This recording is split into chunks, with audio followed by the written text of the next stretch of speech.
The oil temperature sending unit seems to be good. However, the oil pressure gauge is pegged on 80 pounds. Now this is about the fourth Corvette that I've worked on. When the oil sensing unit has an open, it pegs the needle at 80 pounds. So the next project will be under the hood and will replace the sending unit. Here is another way that you can check the oil pressure sending unit. It shows here 130 pounds.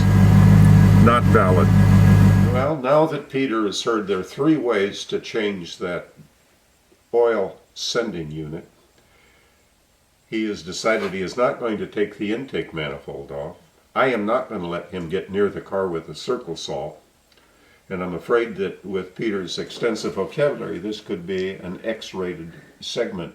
This is the little opening I will be using for this procedure. Next step will be to unhook that yellow electric connector which is connected to the oil pressure sender. To unplug that wire connector, I have a super long flat screwdriver here pushing away the tab inside, and I will use these long reach needles to lift the plug from the sensor.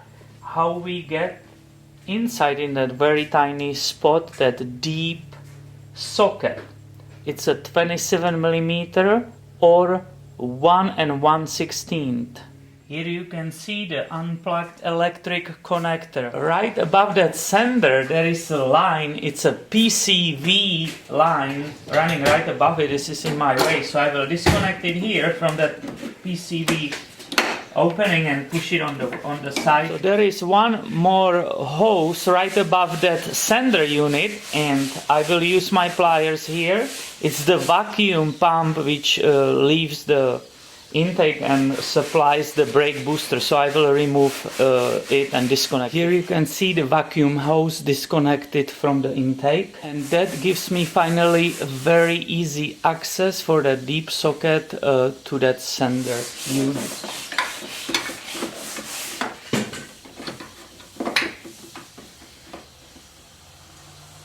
It's right there. Now I can nicely undo the sender.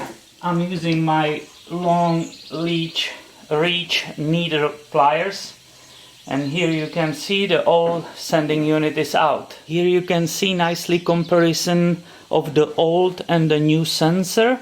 The old one is the silver one. I will be not using any Teflon tape because the sealant is already provided on the thread. So I will use again my long reach needle nose pliers to start putting the new sensor back.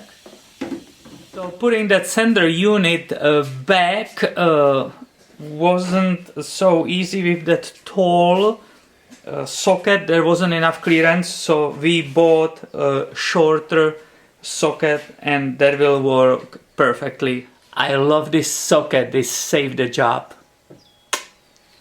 Now everything is nicely back in place, so let's go start up the engine and see if our problem is fixed. Be funny if all of this was the gauge.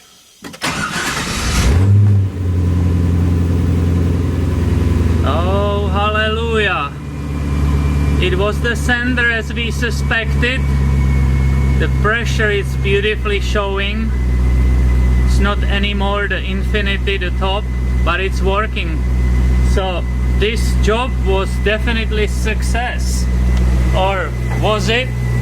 What do you think, Fred? No, I have to see the gauge. Okay.